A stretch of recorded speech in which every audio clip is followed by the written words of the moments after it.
오늘 우리에게 주시는 하나님의 말씀 보도록 하겠습니다. 누가복음 22장 1절에서 24절입니다. 제22장.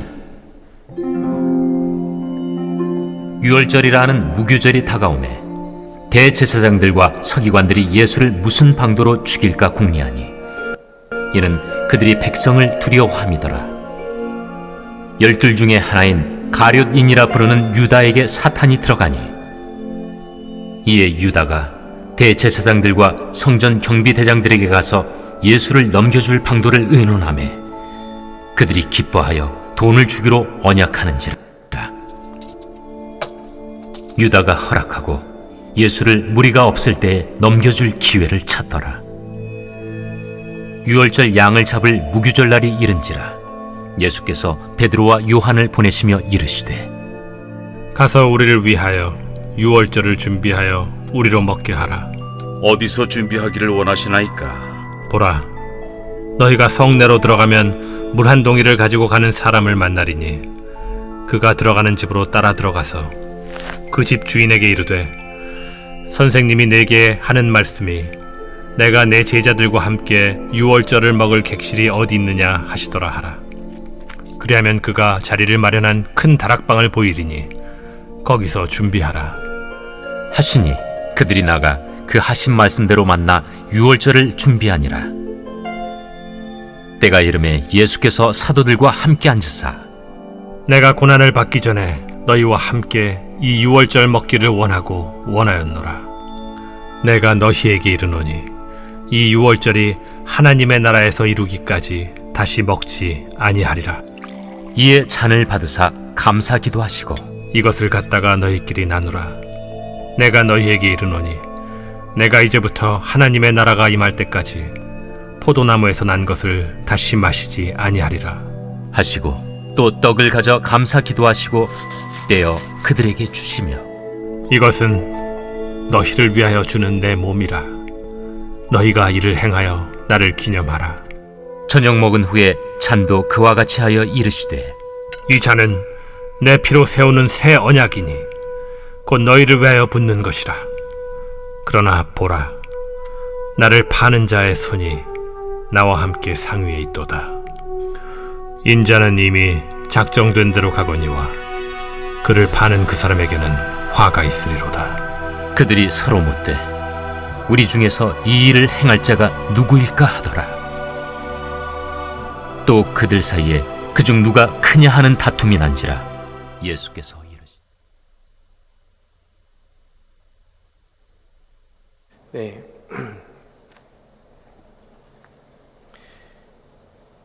네, 오늘 이 본문 말씀 우리가 보면서 이 장면에 그려지고 있는 이 장면의 그 내용을 우리가 정리할 필요가 있습니다. 시간적으로는 어떤 배경입니까? 지금 유월절 그리고 무교절이 다가오고 있다.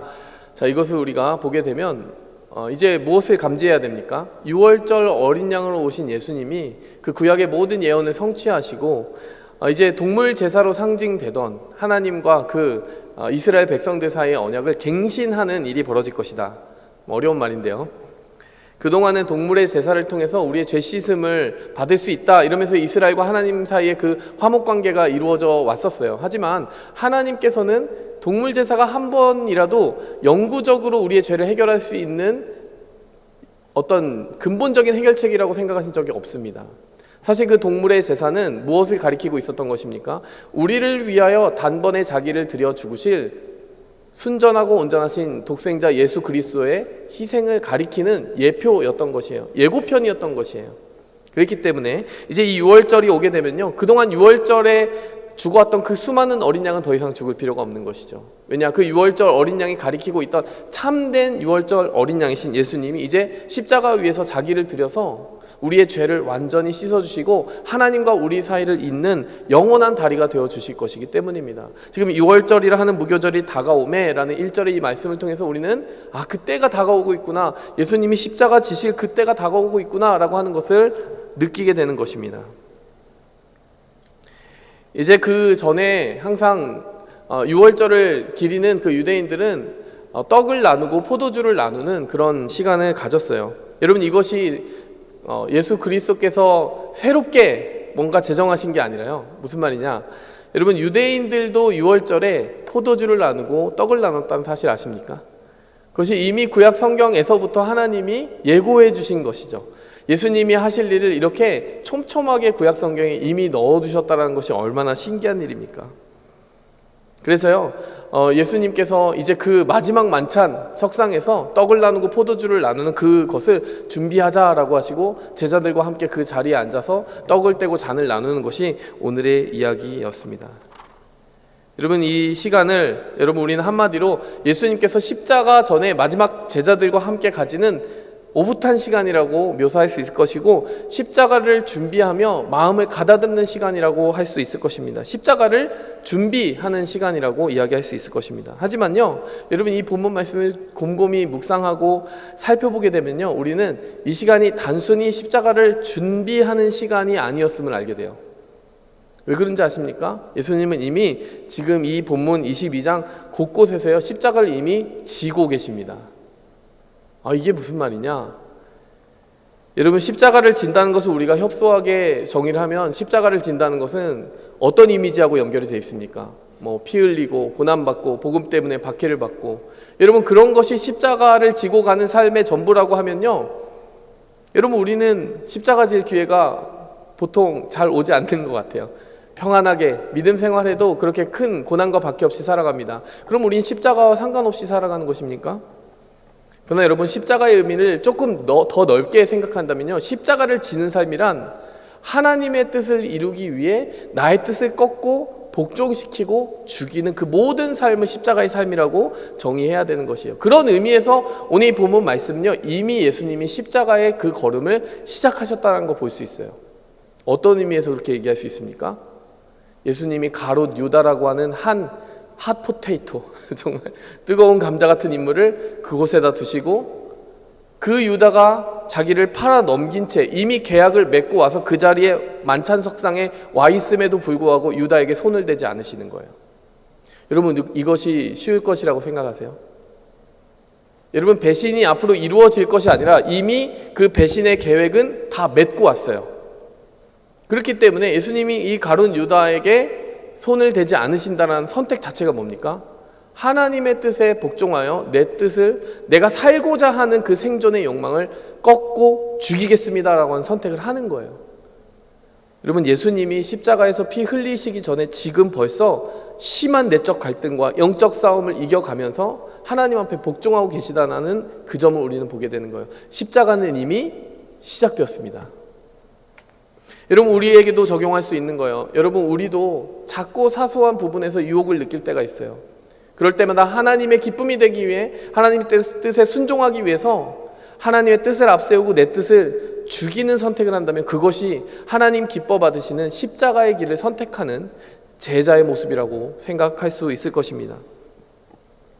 오늘 이 본문 말씀을 보면 그렇게 묵묵히 십자가의 길을 이미 시작하신 예수님을 보게 되고요, 또 반면에 그 예수님의 대척점이 되는 인물이 있습니다. 누굽니까? 가룟 유다가 있어요. 가룟 유다는요, 예수님이 그렇게 십자가의 길을 묵묵히 걸어가는 동안 아주 한결같이 평행선을 걸어갑니다. 어쩌면 평행선 정도가 아니라 반대편으로 가고 있는 거예요. 그는 십자가의 길을 선택하지 않고 자신의 욕망과 뜻을 이루고 그것을 붙잡는 데 온 힘을 기울이고 있다는 것을 우리는 보게 됩니다. 오늘 설교의 제목은 우리도 가롯 유다가 될 수 있습니다 라는 제목으로 정했어요. 여러분, 실제로 우리가 생각할 때는 이 가롯 유다 나쁜 사람, 이 가롯 유다가 어떻게 예수님 팔아넘길 수 있느냐 이렇게 생각하지만요, 여러분, 만일 우리가 우리의 뜻을 하나님께 충분히 복종시키지 않는다면 순식간에라도 가룟 유다의 선택을 할 수 있다는 것을 오늘 이 본문 말씀을 통해 우리는 살펴보게 될 것입니다. 십자가의 길을 조금 더 넓게 묵상하고 살펴보면서 우리 안에 있는 가룟 유다는 죽고 예수님의 살아 숨쉬는 십자가의 능력이 우리를 사로잡게 되기를 소원합니다. 오늘 이 말씀을 통해서요, 사람의 길과 하나님의 길, 가룟 유다의 길과 예수님의 길을 비교하면서 나아가도록 할게요. 그 비교하고자 할 때 키워드들을 가지고 올 겁니다. 첫 번째는 언약이라는 키워드, 두 번째는 기회라는 키워드, 세 번째는 작정이라는 키워드, 네 번째는 감사라는 키워드를 가지고 여러분과 이 하나님의 길과 사람의 길이 얼마나 다른가를 한번 살펴보도록 하겠습니다. 자, 첫 번째로요, 언약이라는 키워드를 중심으로 보도록 하겠습니다. 인간의 언약과 하나님의 언약이 얼마나 지금 이 본문 속에서 충돌하고 있는지 우리는 살펴봐야 돼요.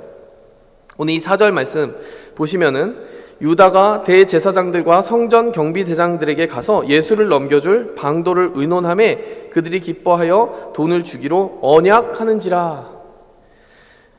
여러분, 마지막 만찬 전에 이미 가룟 유다는 중요한 비즈니스를 다 딜 메이크 하고 왔어요. 그 딜을 다 성사시키고 왔습니다. 어떤 딜을 누구와 맺었습니까? 대제사장들에게 가서 대가를 받은 거예요. 이미 돈을 지불받을 그 계약서를 쓴 거예요. 그 계약서에 따르면 예수님을 넘겨줄 때 그 사람이 예수님이라고 이렇게 잘 표시를 해주고 예수님을 넘겨줄 수 있는 최적의 기회를 제공해 준다면 우리는 너에게 이런 금전적인 보상을 하겠다라고 하는 것이 그 내용, 계약의 내용이었던 거예요. 왜 거기에 이 가룟 유다가 꼭 그 대제사장들에게 필요한 사람이 되었느냐? 여러분, 이 본문 말씀 앞부분을 보시면은 예수님을 잡고 체포하려고 그렇게 어떻게든 예수님을 해보려고 기회를 호시탐탐 노리고 있던 바리새인들에게 어려움이 하나 있었기 때문입니다. 뭘까요? 예수님이 좀처럼 혼자 계신 시간을 찾기가 어려웠어요.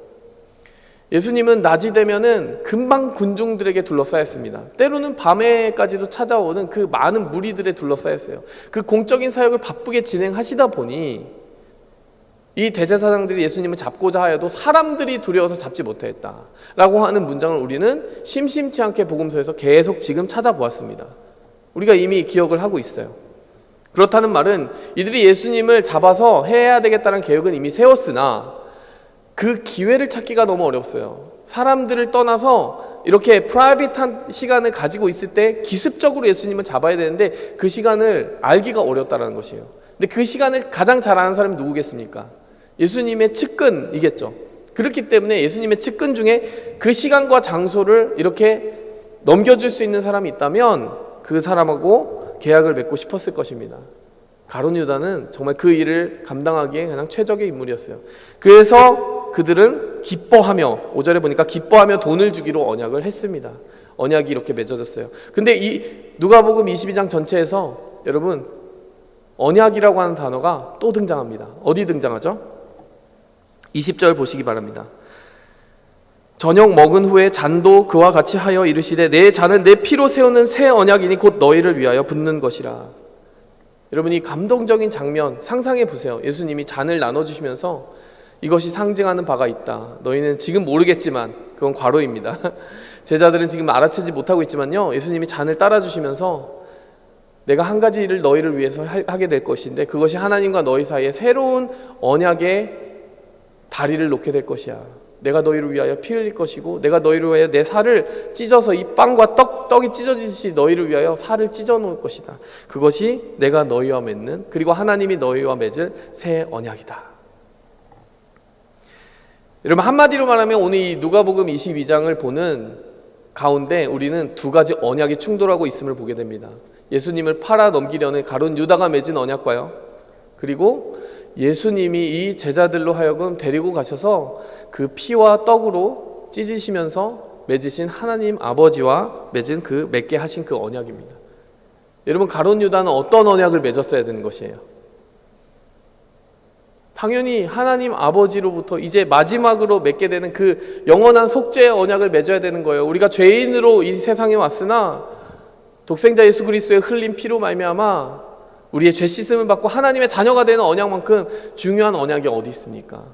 근데 그 언약을 맺어야 될 가룟 유다는요, 그 만찬석상에서 멀뚱멀뚱 바라만 보고 있어요. 그 존재와 자기가 어떤 일을 저질렀는지 완전히 감춘 상태로, 캐모플리지 한 상태로, 자기를 위장한 상태로요, 자기가 어떤 다른 언약을 맺고 왔는지 조금도 발설하지 않습니다. 여러분, 왜 가룟 유다는 새로운 언약, 하나님의 자녀되는 새로운 언약의 주인공이 될 수 없었다고요? 자기가 먼저 맺은 다른 언약 때문이라는 것입니다. 여러분, 이것을 우리에게 적용할 수 있는 지점이 어디 있겠습니까? 여러분, 우리는 수도 없이 많은 약속들을 하고 살아요. 그렇지 않습니까? 근데 그 약속들이요, 때로는 우리를 프리아큐파이 하는 경우가 있어요. 내가 그 언약을 먼저 맺어버린 덕분에 하나님과 어떤 다른 약속을 맺을 기회를 뺏어가고 있다는 생각 해보셨습니까? 내가 하나님을 섬길 수 있는 시간, 하나님을 위해 그 하나님 앞에 조용한 곳에 나아가 기도할 수 있는 시간, 말씀을 묵상할 수 있는 시간, 그 모든 시간을 다 exhaust, 마치 물이 다 말라버리듯이 그 시간을 다 소진해 버릴 정도로 우리가 너무나도 많은 더 중요하다고 생각하는 언약들의 우선순위를 두고 살아가고 있진 않냐라는 거예요. 마치 이 가룟 유다처럼요, 이미 언약을 맺고 와버렸어. 하나님과 언약을 맺으려고 하는데 그 언약이 충돌해요. 그래서 이미 맺은 언약이 이 가룟 유다의 마음을 이미 꽉 사로잡고 있기 때문에 하나님과 더 이상 약속할 수 없게 된 상태에 우리도 비슷한 상황 속에 처해 본 적은 없느냐라는 거예요. 여러분이 그것을 돌아보시면서 한번 생각해 봤으면 좋겠어요. 여러분 한 해 동안 하나님과 어떤 약속을 하고 사셨습니까? 혹은 여러분의 평생 동안 하나님의 그 기쁨이 되기 위해 한 약속을 한번 손에 꼽아 보신다면 still active, 여러분이 여전히 그 약속, 하나님의 약속에 매여 있는 생생하게 여러분을 움직이는 약속이 있습니까? 혹은 하나님과 무관하게 우리가 세상에 정말 열정과 뜻을 다하여서 지금 맺고 있는 다른 언약이 있습니까? 여러분 그 양과 질을 한번 비교해 보시기 바라요. 그리고 우리에게 적용할 때 하나님, 제가 하나님의 언약을 앞세우며 살게 도와주시옵소서. 그리고 하나님과의 그 맺는 약속을 가장 소중히 우선순위로 삼는 삶을 선택하게 도와주시옵소서. 이렇게 기도했으면 좋겠어요. 오늘 이 가룟 유다가 왜 또 하나님과의 언약 대신에 이 대제사장들과의 언약을 택했겠습니까? 그 한 가지 단서가 되는 것은요, 마태복음 26장 25절에 나와 있습니다. 여러분 최후의 만찬 석상에서요, 좀처럼 가룟 유다의 목소리를 들어볼 수가 없어요. 근데 마태복음 26장 25절을 보시면요, 가룟 유다의 목소리가 들립니다. 뭐라고 하냐면요, 예수를 파는 유다가 대답하여 이르되 랍비여 나는 아니지요? 대답하시되 내가 말하였도다. 여러분 이 컨텍스트가 어떤 컨텍스트냐면요, 예수님이 미리 예고하시는 거예요. 너희 중에 하나가 날 팔리라. 그랬더니 유다가요 정말 파렴치하지 않습니까? 너무 그 후한무치하지 않습니까? 갑자기 저는 아니죠? 라고 답하는 거예요. 야, 이렇게 뻔뻔할 수 있는가? 우리 생각이 들죠? 예수님이 뭐라고 하세요? 네가 말하였다. 네가 말하였다. 듣는 사람들은 아마 헷갈릴 거예요. 이게 무슨 말이야. 근데 유다는 확실히 알았겠죠. 그래서 네 자신이 그 일을 할 것이라는 걸 네가 스스로 밝혔다. 예수님 그 말씀을 하신 거죠. 근데 여러분 우리가 집중해야 되는 것은 가룟 유다의 호칭입니다. 가룟 유다가 예수님을 뭐라고 부르고 있어요? 랍비라고 부르고 있습니다. 예수님을 팔아 넘기기 위해서요, 그리고 나중에 사인을 맞췄는데요, 예수님에게 이 사람이 예수님이라는 걸 가리키기 위해서 가룟 유다가 예수님을 어떻게 이렇게 지칭하기로 약속을 맺었었냐면, 예수님에게 다가가서 그 뺨에 키스하기로 약속을 맺었어요. 그것이 그들이 맺은 군호였다라고 나와 있습니다. 군호라는 것은 군대가 맺는 사인, 바로 이자다라고 하는 가리키는. 근데 그때 유다가 가까이 예수님께 다가와서 했던 인사 기억하십니까? 랍비여 안녕하십니까? 줄곧 한결같이 유다의 눈에는 예수님은 랍비였어요. 달리 말하면요, 이 유다의 눈에는 예수님이 주님이셨던 적은 없는 거예요. 여러분 이 본문 말씀을 여러분이 한번 다시 살펴보시면서 다른 제자들은 예수님을 어떻게 호칭하고 있는지 보세요. 다 주님이라고 불러요. 이쯤 돼서는 다 예수님이 그들의 삶의 주인이시라는 것을 확고하게 고백하고 있는데, 그 한복판에서 유다만 유독 계속 예수님을 랍비라고 부르는 것입니다. 그러면 유다의 주인은 누굴까요? 유다의 실세는 누굴까요? 대제사장인 것이죠. 대제사장과 같이, 그리고 그 종교 지도자들과 같이 확고하게 그 권력과 기득권을 손에 쥐고 나를 부유하게 해주고 힘있게 해줄 수 있는 사람이 어디 있어? 가룟 유다의 마음속에는요, 항상 힘이 될 만한 곳에 줄을 대고 싶은 마음이 있었는데 3년 동안 예수님 쫓아다녀봤는데 너무 실속이 없는 거예요. 아무래도 예수님 따라가봤자 어떤 많은 이득을 얻기보다는 잃을 것이 더 많다고 생각이 든 거예요. 그래서 예수님은 여전히 랍비에 불과한 것이고요, 그 유다의 마음속에는 이 썩은 동아줄 버리고 튼튼한 동아줄 붙잡아야 되겠다. 그게 누구예요? 대제사장들인 거예요. 예수님이 계속 사사건건 대제사장들, 종교 지도자들과 이렇게 부딪히는 모습을 보고 아마도 가룟 유다는 이렇게 생각했을 거예요. 왜 자꾸 계란으로 바위를 치냐? 예수님이 어떤 그 큰일을 도모하고 힘을 얻기 위해서는 그들과 협력해야 될 텐데, 이런 생각을 했을 거예요.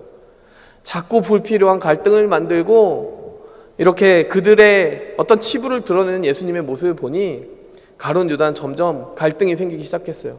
예수님은 이득을 만들기보다 위기를 만들고 있다고 생각했을 것입니다. 그리고 결국에는 가룟 유다의 마음속에 있는 원픽 실세, 누구예요? 대제사장들, 그 실세 쪽으로 가야 되겠다. 달리 말하면 가룟 유다의 주님은 대제사장들이었던 것입니다.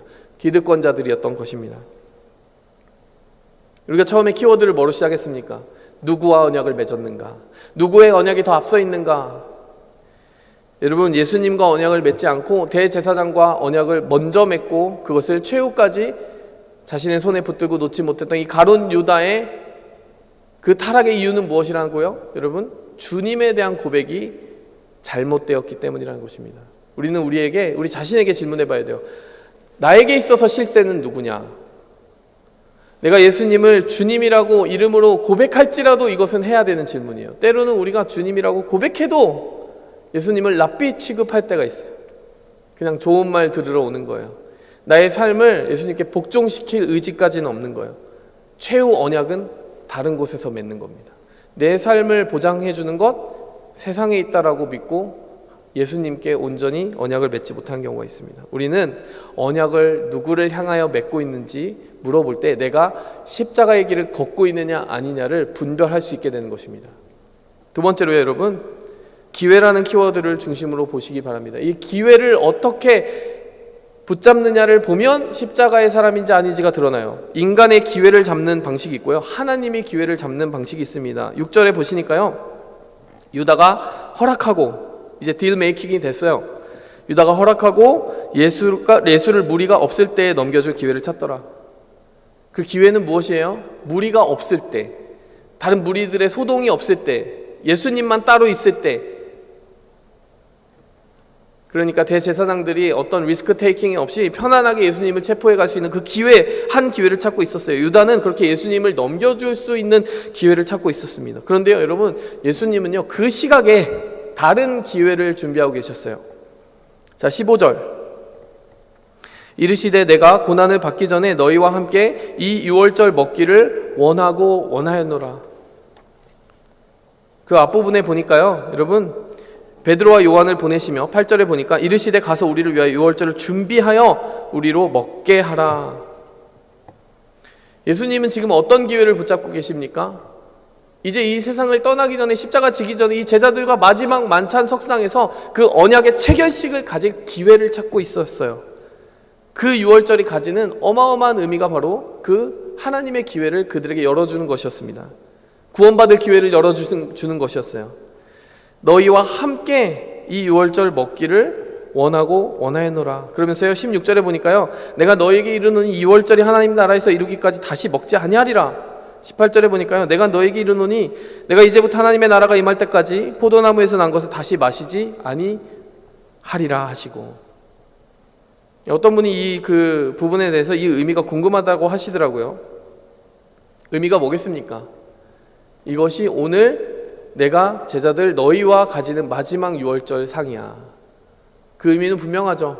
이제 십자가 지고 죽고 부활 승천하시면 다시는 제자들과 이 땅에서는 일단 최소한 유월절 상을 다시 나눌 기회가 없을 것이다. 예수님의 마지막 유월절은 그들과 가질 수 있는 마지막 기회였던 것입니다. 예수님은 그 마지막 기회를 준비하고 계셨는데 유다는 예수님을 넘겨줄 마지막 기회를 찾고 있었어요. 재밌는 것은요, 예수님이 이 유월절 석상에 누구도 포함시키셨다는 겁니까? 이 만찬 석상에 유다도 포함시키셨다는 거예요. 21절 말씀 보시면요, 그러나 보라, 나를 파는 자의 손이 나와 함께 상 위에 있도다. 유다가 예수님 팔아 넘길 것인데 그 손이 그 상에 같이 있어요. 여러분, 이 장면을 보면서 우리는 그 유다의 모습을 보면 너무 안타까운 것입니다. 회개할 기회를 붙잡았어야 되는 이 유다가 계속 엉뚱한 기회를 붙잡고 있는 것이, 엉뚱한 기회를 살피고 있는 것입니다. 여러분, 이 유다가 바라보고 있는 기회는 무엇일까요? 여러분, 힌트를 여러 가지로 찾아볼 수 있는데요, 일단 1차적으로는 돈이에요. 돈. 예수님을 팔아 넘기고 받기로 작정되어 있었던, 약속되었던 돈은 은 30이라고 나와 있습니다. 그럼 그 은 30이 욕심이 나가지고 예수님을 팔아넘기기 위한 이 기회를 호시탐탐 노리고 있었냐라고 하면요, 사실 의아한 구석이 많아요. 은 30은 그렇게 대단한 금액이 아니더라는 것이에요. 그러면 도대체 유다는 어떤 기회를 찾고 있었던 것이냐? 여러분 복음서 전체를 보면요, 나중에 유다가 한 밭을 산다고 나옵니다. 그리고 그 밭을 아겔다마라고 하는 이름으로 불러요. 피밭이다. 그러면 은 30으로 밭을 샀다는 얘기냐? 아니에요. 여러분 그 밭을 사는 데는 은 30보다 훨씬 더 많은 금액이 든다고 합니다. 그럼 그 밭을 어떻게 살 수 있었느냐라고 질문한다면, 여러분 그동안 유다는요, 호시탐탐 야금야금 계속 돈을 취해 왔었어요. 어디서? 자기가 맡고 있는 그 회계 장부에서. 여러분 오늘 본문 말씀에도 나오고, 오늘 본문 말씀이 아니겠죠. 여러분 다른 본문 말씀 함께 보면요, 유다의 직책이 나옵니다. 유다는 이 제자들의 무리 가운데 돈꾀를 맡은 자다라고 나와 있어요. 그래서 예수님이 너의 하는 일을 속히 하라라고 내보냈는데요, 네, 요한복음 13장 29절에 나오죠. 유다가 돈꾀를 맡았으므로 명절에 우리가 쓸 물건을 사라 하시는지, 혹은 가난한 자들에게 무엇을 주라 하시는 줄로 생각했다. 예수님이 마지막 만찬 거의 끝날 때쯤에 유다에게 이제 가라 너의 하고자 하는 일을 해라 이렇게 하셨어요.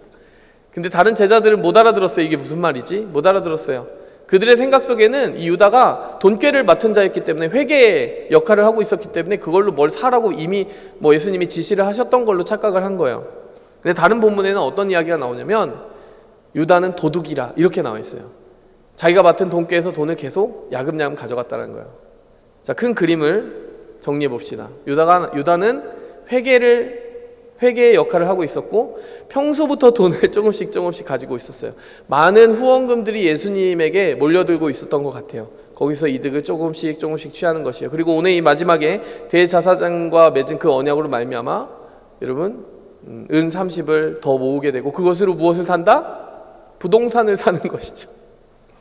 재테크를 한 것이에요.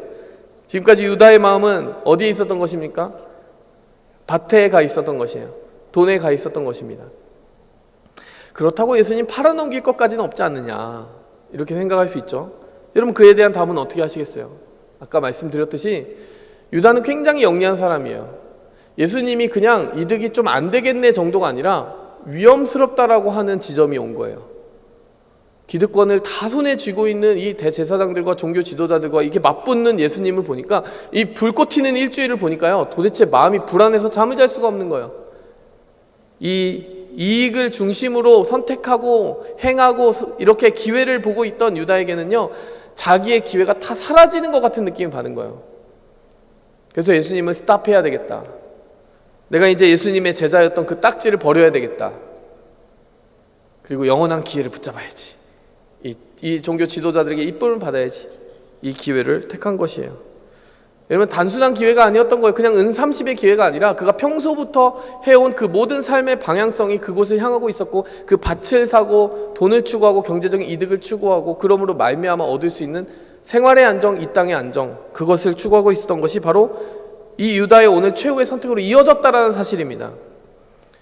여러분 사람은요, 잘못된 기회를 한 번만 추구하는 게 아니에요.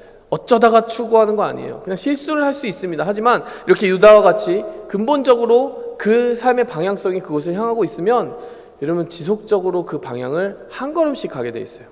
그리고 나서 나중에는 그 선택들이 모여서 어마어마하게 큰 선택을 아무렇지 않게 해버리게 되는 거예요. 무서운 일입니다. 근데 더 중요한 것은 무엇인지 아세요? 예수님은 오늘 도망갈 기회를 버리셨다는 사실이에요. 이 유다는 계속해서 예수님을 팔아넘길 기회를 찾고 있었는데요, 예수님은 도망갈 기회를 버리셨어요. 누구를 위해서? 이 유다가 혹시라도 다시 돌아올 수 있는 그 한 번의 기회를 지켜주기 위해서 예수님은 그 자리에 그대로 앉아주셨다는 사실입니다. 뿐만이 아니에요. 예수님이 유다에게 주신 기회를 한번 다 모아봤어요. 마태복음 26장 23절, 나와 함께 그릇에 손을 넣는 자가 그가 바로 나를 팔리라. 인자는 자기에게 대하여 기록된 대로 가지만 인자를 파는 그 사람에게 화가 있을 것이다. 여러분 유다는 이 말을 듣고 자기 얘기인지 알아야 됩니까? 몰라야 됩니까?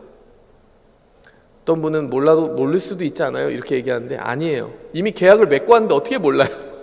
대제사장들과 이미 구두 계약을 다 맺고 왔다니까요. 이 얘기가 자기 얘기인지 왜 모르겠습니까?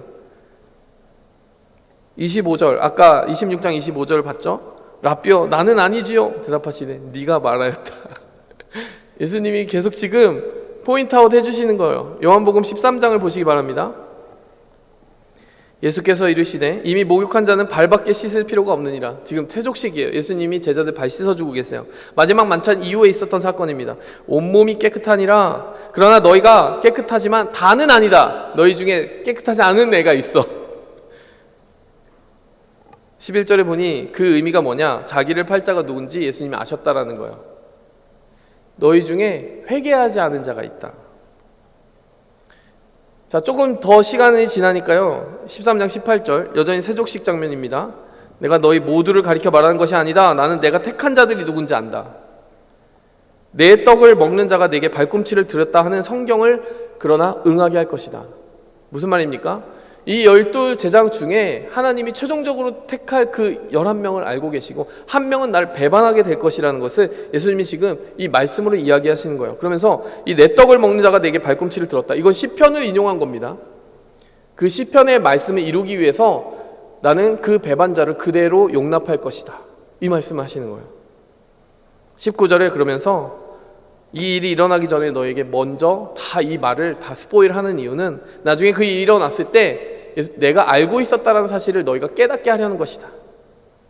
예수님 다 알고 계셨지만 이 상황을 용납하셨다는 것을 나중에 제자들은 알게 되는 거죠. 조금 더 시간이 지나갑니다. 13장 21절 보니까 예수님이 이 말씀을 하시고 심령이 괴로워 증언하되 내가 진실로 진실로 너에게 이르노니 너희 중 하나가 나를 팔리라. 여러분 한번 생각해 보세요. 지금 예수님이 몇 번을 이야기하셨습니까? 한두 번이 아니에요. 처음에는 가장 두루뭉실하게 얘기합니다. 너희가 다 깨끗하지만 다는 아니야. 여러분 이건 좀 두루뭉실하죠? 이 정도는 좀 두루뭉실하지 않습니까? 근데 이 상에서 떡을 먹는 자가 내게 발꿈치를 들 것이다. 이것도 알쏭달쏭하지만은 듣는 사람은 알아들어요. 유다는 알아듣습니다. 너희 중 하나가 나를 팔리라. 그거보다 좀 더 분명하죠. 여러분 13장 24절부터 한번 보시기 바랍니다. 이 제자들이 이제 궁금증을 가지기 시작했어요. 머릿짓을 합니다. 그러면서 이 말씀하신 자가 누구인지 말하라. 이게 무슨 말이냐면 예수님 옆에 이렇게 기대서 누운 다른 제자가 있었어요. 그 제자는 요한입니다. 요한에게 머릿짓을 하는 거예요. 눈짓을 하는 거예요. 야, 누군지 좀 알아내봐. 예수님한테 물어봐. 이러는 거예요. 자, 25절에 보니까 그가 바로 요한이요. 예수의 가슴에 의지해서요. 예수님께 직접적으로 묻습니다. 도대체 누가 예수님을 팝니까? 누구입니까? 예수님이요. 내가 떡 한 조각을 적셔서 주는 자가 그다. 그리고 예수님이 그 일을 하셨어요. 적셔서 줬어요. 그러면 셀장 성역 공부하는데 셀장님들이 아니 이걸 근데 다른 제자들이 못 알아볼 수가 있어요? 라고 질문하더라고요. 예수님이 대놓고 하신 거잖아요. 야, 지금 이제 찍어서 준다? 얘다 하면서 걔한테 줬잖아요. 이걸 못 알아볼 수가 있나? 여러분 그 질문에 대한 답은 무엇입니까? 제자들은 꿈에도 몰랐던 거예요. 예수님이 십자가 지고 죽는다? 예수님이 팔려간다? 이걸 아예 상상조차 못한 거예요. 그러니까 지금까지 예수님이 내가 팔려갈 것이고 배신당할 것이고 한 말 자체의 의미를 모르기 때문에 지금 이 떡을 적셔서 유다에게 주긴 했는데 그래서 유다가 뭘 한다는 거지? 이게 아직 안개 속 이야기 같은 거예요. 게다가요 여러분 한 가지 중요한 의미가 있습니다. 이 떡을 적셔서 주는 것은 당시 유대인에게 어떤 관습이었냐? 사랑하는 자에게 표현하는 애정 표현이었어요. 여기서 무엇을 알 수 있습니까? 예수님은 끝까지 어떻게 하고 있는 거예요? 제자들의 눈에는 유다의 의도가 보이지 않고 오직 유다만 깨달을 수 있는 장치를 가지고 계속 유다에게 표시를 하고 계셨던 거예요. 결국에는 그 떡을 다 받아먹고 사탄이 그 안에 들어가서 27절에 예수님은 유다를 포기하셨어요. 유다야, 네가 하는 일을 속히 해라. 여전히 28절, 29절을 보니 다른 제자들은 이게 도대체 무슨 뜻인지 몰랐다라고 나옵니다. 기회라는 키워드를 가지고 봅시다. 여러분 기회를 놓치지 말아야 되는데요. 여러분 유다는 왜 기회를 놓쳤습니까? 계속해서 주님과 함께 동행하며 주님이 주시는 그 영원한 나라의 이득보다 무엇을 더 앞세웠다라는 것이에요. 이 땅에서 재테크하고 그냥 돈 잘 모아서 밭 사고 굉장히 소박한 사람이었던 것 같아요. 그리고 좀 힘 있는 사람에게 줄을 대고 그렇게 해서 살아가는 것이 이 유다가 기대했던 전부였던 것이에요. 영원한 나라니 우리가 지난 시간 본문에서 봤던 최후의 심판이 있을 것이고 나라가 나라를 대적해서 일어날 것이고 이 이야기들은 유다의 관심사가 아닌 거예요. 종말이 있고 심판이 있고 이런 얘기들이 다 들어오지 않아요. 왜? 지극히 현세적으로 살고 있기 때문이에요. 유다가 왜 기회를 잃었습니까?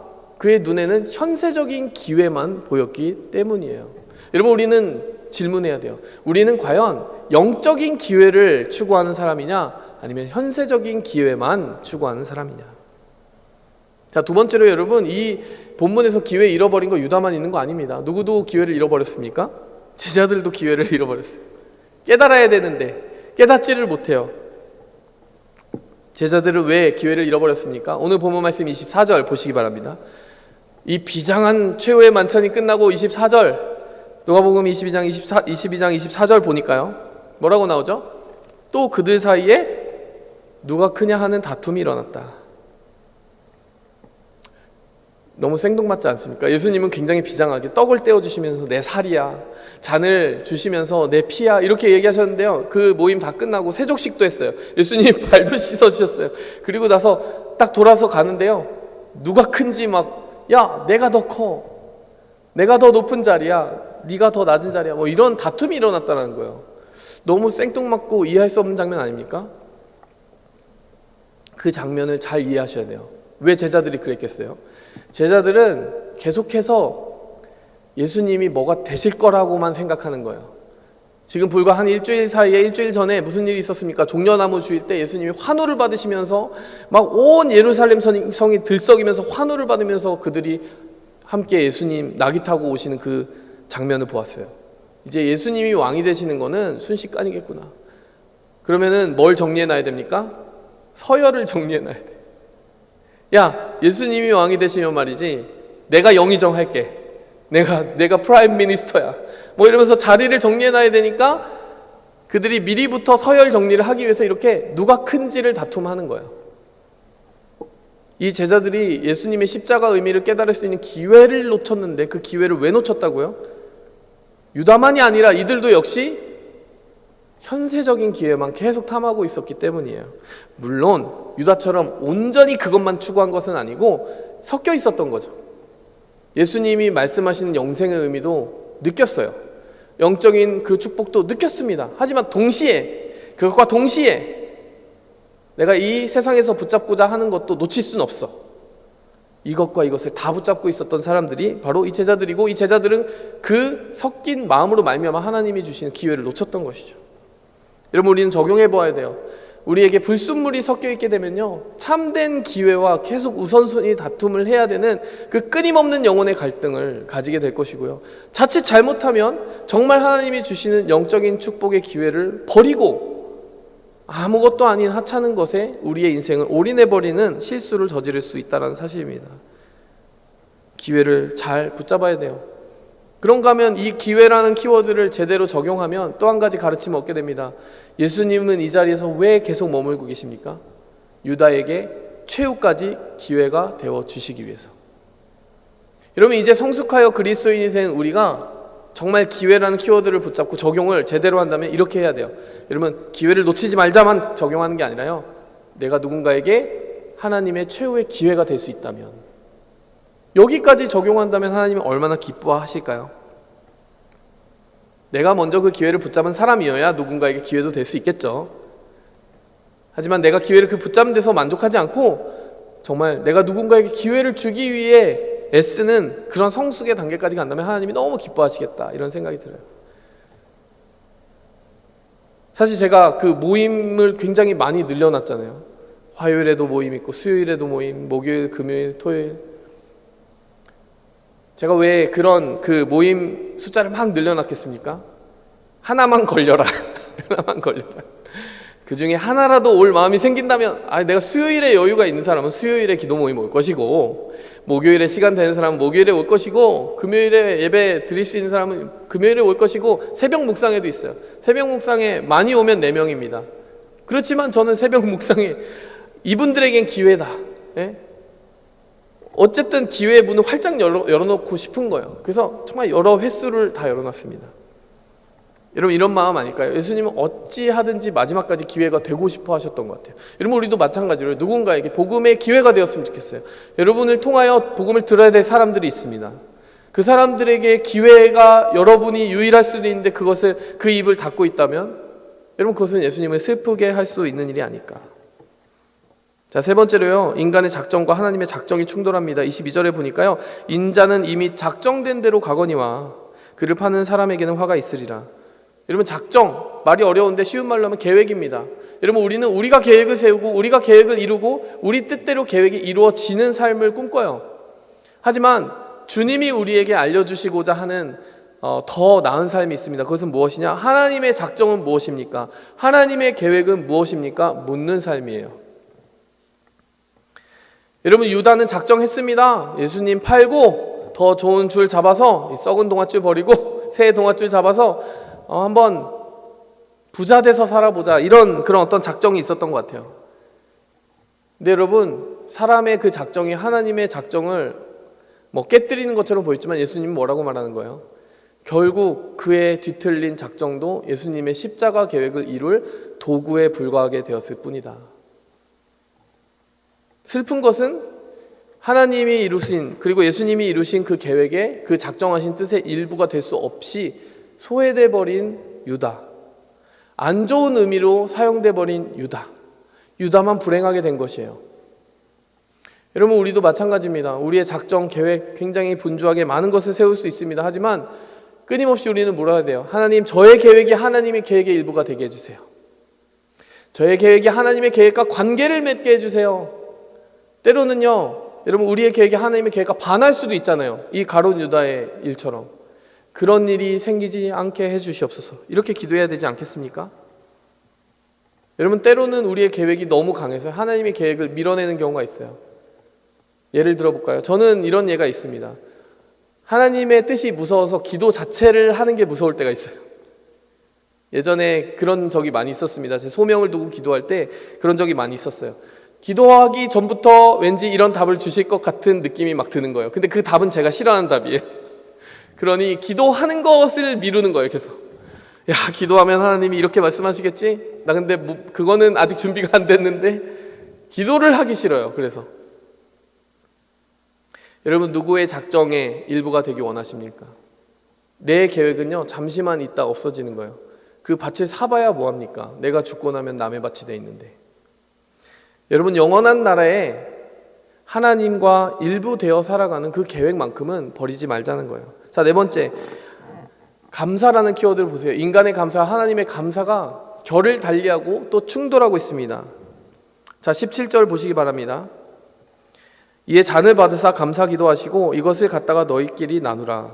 19절, 또 떡을 가져 감사 기도하시고 떼어 그들에게 주시며 이르시되 이것은 너희를 위하여 주는 내 몸이라. 너희가 이를 행하여 나를 기념하라. 저도 이 본문 말씀 중에서 이 부분이 제일 충격적이었던 것 같아요. 처음에는 그냥 그런가 보다 하고 넘어갔어요. 왜? 늘 듣던 본문이에요. 성찬식 때마다 그들 이렇게 읽혀지는 본문입니다. 하지만 곰곰이 생각해 보세요. 예수님의 입장에서 한번 생각해 보십시오. 오늘 이 잔을 주시면서 그 잔을 주시기 전에 감사 기도하는 거예요. 하나님 감사합니다. 떡을 떼어주시면서 떡을 떼어주시기 전에 감사합니다 기도하는 거예요. 뭐가 감사한데요? 예수님 입장에서 뭐가 감사합니까?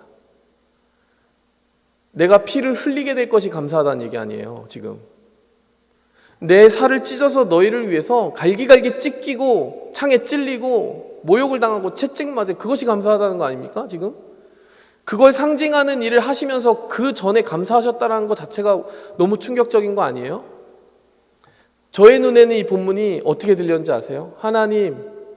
하나님의 뜻을 위해 제가 죽을 수 있음에 감사합니다. 이렇게 들리는 거예요. 그리고 또 어떻게 들리는지 아세요? 제자들아, 내가 너희를 위하여 죽을 수 있는 게 너무 감사하다. 너희를 위하여 피 흘리고 이렇게 너희의 잔을 채워줄 수 있어서 너무 감사해. 너희를 위하여 이 떡을 찢듯이 나의 살을 찢어서 줄 수 있다는 게 너무 감사하다. 소름 돋는 거죠. 여러분, 이런 사랑을 인간 가운데 많이 경험하지 못하는 것 같아요. 물론 부모님들은 그렇게 살과 피를 찢듯이 이렇게 희생하는 기쁨으로 살아가시고 계신 분들도 많이 있을 것입니다. 근데 정말 예수님이 그렇게 감사 기도하셨다라는 거예요. 예수님은 나를 위해 피 흘리고 살 찢기는 것을 감사하셨다라는 거예요. 저는 이 본문 말씀이 주는 마지막 충격이 그것이라고 생각합니다. 나는 무엇을 감사하고 살아가는가? 여러분, 우리의 감사의 수준은 대체로 내 살과 피가 되는 것들에 대해서 감사해요. 제가 제일 감사하는 게 뭐겠습니까? 먹는 거 좋아합니다. 먹을 거 받으면 그렇게 맛있는 거 먹으면 감사해요. 내 살과 피가 되거든. 여러분이 예수님의 감사는 뭡니까? 내 살과 피를 찢어주는데 감사가 있다는 거예요. 야, 인간과 사람은 이렇게 수준 차이가 있구나, 이런 생각을 합니다. 우리는 기도 응답을 받으면 감사해요. 내가 원하던 그 무엇인가가 유익하게 나에게 돌아오면 감사하다라는 거예요. 그런데 여러분, 내가 내 주변에 있는 사람에게 유익이 되는 것을 위하여 간절히 기도하는 사람, 그 사람은 감사의 차원이 다르다는 거예요. 내 주변에 있는 세론들에게, 내 주변에 있는 믿음의 형제 자매들에게 무언가 해줄 수 있음에 너무 감사합니다, 하나님. 내 직장 동료들에게 무엇을 해줄 수 있다는 것에 감사합니다. 하나님, 복음을 전할 수 있음에 감사합니다. 부모님에게 효도할 수 있어서 감사합니다. 교회를 위하여 이것을 헌신할 수 있어서 감사합니다. 말씀을 맺도록 하겠습니다. 오늘 이 6월절의 식탁은요, 정말 사람의 길과 하나님의 길이 얼마나 다른지를 정말 충격적으로 보여주는 장면이에요. 이미 맺어버린 언약으로 말미암아 하나님과 언약 맺을 기회를 놓치신 적은 없습니까? 나에게 의미 있는 기회만 호시탐탐 찾다가 예수님이 마지막까지 최후로 주시는 그 기회를 못 잡는 일은 없습니까? 내가 정한 그 작정한 뜻이 너무 강해서 하나님의 뜻이 비집고 들어올 겨를이 없고 하나님의 작정은 작정대로 이루어지는데 내가 정한 뜻은 저리 밀려서 소외되는 일은 없습니까? 마지막으로, 나는 이 세상에서의 잔치만으로 감사하고 있는데 하나님은 영적인 것으로 감사해봐라 라고 이야기하고 있지 않습니까? 오늘 6월절의 식탁의 주인공이 되시는 분들은 누구입니까? 바로 그 십자가 피 흘림의 감사를 이해하는 사람들이에요.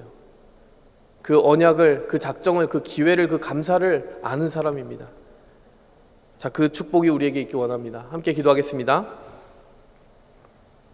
하나님 아버지, 오늘 이 식탁에서 예수님이 보여주신 그 십자가의 길을 우리가 깨닫기 원합니다. 눈앞의 것을 취하기 위해 그 기회에 눈이 멀어 하나님이 주시는 기회를 잃어버리고 하나님과 맺을 수 있는 언약을 포기해버리고 하나님이 작정하신 뜻의 일부가 되지 못하고 있는 우리의 어리석은 모습이 있다면 하나님, 우리의 시야를 키워주시옵소서. 하나님 나라의 영광을 우리에게 보여주시옵소서. 더 나아가 그 하나님 나라를 위하여 헌신할 수 있음에, 이 세상에서 때로는 손해볼 수 있음에, 때로는 희생하고 나눌 수 있음에 감사하는 그 성찬의 정신까지, 십자가의 정신까지 배울 수 있게 하여 주시옵소서. 예수님의 이름으로 감사하며 기도했습니다. 아멘. 오늘 이 본문 말씀을 찬찬히 보면요, 우리가 얼마나 큰 사랑을 받았는지 알 수 있습니다. 주님은 우리를 위해서 죽는 그것을 작정하셨어요. 예수님도 쉽지 않은 것이었습니다. 하나님 아버지의 작정하신 뜻에 자신을 끝까지 순종하시기 위해 마음을 꺾으셨습니다. 예수님은 우리와 언약을 맺으셨어요. 내 약속 지킬게.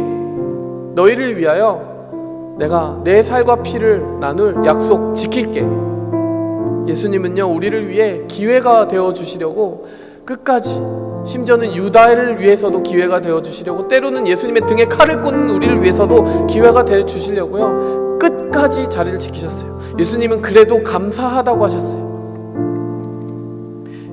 이 본문을 묵상하니까요, 내가 호시탐탐 노리는 기회, 내가 맺고 싶어하는 언약들, 내가 너무 놓지 못하고 있는 내 작정과 계획들, 그냥 내가 이 세상 살아가면서 그냥 감사하다고 하는 것의 그 하찮음, 얕음, 이것을 다시 돌아보게 되더라고요. 예수님은 나의 영혼을 살리기 위해, 내가 진리의 종이 되게 하시기 위해서 이렇게 아낌없이 주셨는데, 나는 참 계산기를 끊임없이 돌리고 있구나, 이런 생각을 해보게 됩니다.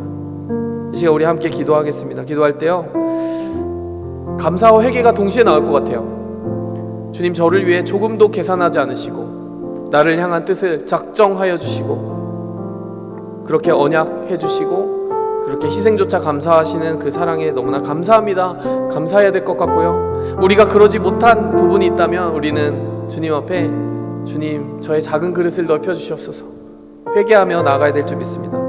회개와 감사로 주님 앞에 나아가겠습니다. 여러분, 이 시간 이어서 기도하기 원합니다. 주님은 예수님을 넘길 기회를 바라보고 있는 그 가룟 유다의 눈을 보면서도 내가 그렇게 죽어서 온 세상 인류를 위한 구원의 기회가 되기를 바란다 라고 선택하셨어요. 기꺼이 그렇게 되어주마, 그게 내가 바라는 기회다 라고 이야기하셨습니다. 여러분, 이 시간 여러분 누군가의 기회가 되고 계십니까? 누군가를 정말 그렇게 사랑해 보신 분들은 있을 거예요. 종종 그런 말을 듣습니다. 연인 사이일 수도 있고 친구 사이일 수도 있고, 여러분 그렇게 희생하고 누군가를 위해 전적으로 사랑을 베풀어 본 사람은 알아요, 얼마나 그것이 행복한지. 그런 간증을 최근에 들은 적이 있습니다. 자기가 평소에 너무나 이기적인데 그 사람을 생각하니 너무나 아낌없이 줄 수 있겠더라는 거예요. 그리고 그렇게 사랑할 수 있는 그 자신을 보면서 하나님의 사랑을 배우고 있다는 그런 간증을 들은 적이 있습니다. 여러분, 손해보는 것 같지만요, 그 사랑을 하는 사람은 복된 사람이에요. 그 사랑의 주인공은 복된 사람입니다. 이 시간 함께 기도합시다. 하나님, 제가 그렇게 사랑할 수 있게 해주시고, 하나님, 제가 그렇게 누군가에게 복음의 기회, 사랑의 기회, 예수 그리스도를 마주칠 수 있는 기회가 되게 해주시옵소서. 누군가 나를 보면서 예수님을 발견하게 도와주시옵소서. 이 시간 함께 기도하겠습니다. 하나님 아버지, 감사합니다. 우리가 주님께 드려왔던 그 많은 감사의 이유들과 그 클리셰들을, 그 상투적인 감사의 제목들을 내려놓고 이 시간 하나님, 주님과 함께 주님의 모습으로 감사하기 원합니다. 여전히 복음의 기회가 될 수 있고 누군가를 위해 희생하는 그 사랑을 살아갈 수 있는 오늘 하루를 주신 것에 감사합니다. 하나님, 그 기회를 찾게 도와주시고 그 기회를 향하여 나의 마음을 작정하게 도와주시고 누군가를 위해 십자가의 길을 선택하기 위해 하나님과 언약을 맺게 도와주시옵소서. 나의 영혼에 그러한 진정한 발견이 이루어지게 도와주시고 그래서 참된 영혼으로 살아가게 도와주시고 그 기쁨, 십자가의 길을 걸어가셨던 예수님의 기쁨을 그래서 조금이라도 나 또한 누릴 수 있고 깨달을 수 있게 도와주시옵소서. 지금도 계산하면서 내가 받은 만큼만 주겠다, 너도 이만큼만 주지 않느냐라고 하는 그 얇고 얇은 영혼으로 살아가는 우리의 모습 속에 주님, 헤아릴 수 없는 그 큰 사랑을 부어주셔서 그 십자가로 살아가는 기쁨을 깨닫게 도와주옵소서. 예수님의 이름으로 기도하였습니다. 이제는 우리를 위하여 계산하지 않으시고 피와 살을 내어주신 예수 그리스도의 사랑과 또 우리를 위하여 그 구원의 큰 계획을 작정하사 우리를 그 계획 속으로 초대해 주신 하나님 아버지의 크신 품과 또 오늘도 우리를 얼마나 뜨겁게 사랑하시는지 가슴으로부터 느끼게 해주시는 성령의 감화, 감동, 축복하시는 은혜가 이 시간 그 사랑을 느낄 뿐 아니라 그 사랑의 기회가 되어 살아가고자 원하는 주의 모든 백성들과 그 삶과 그 가정과 그 모든 삶의 터전 위에 이제로부터 영원토록 함께 계실지어다. 아멘.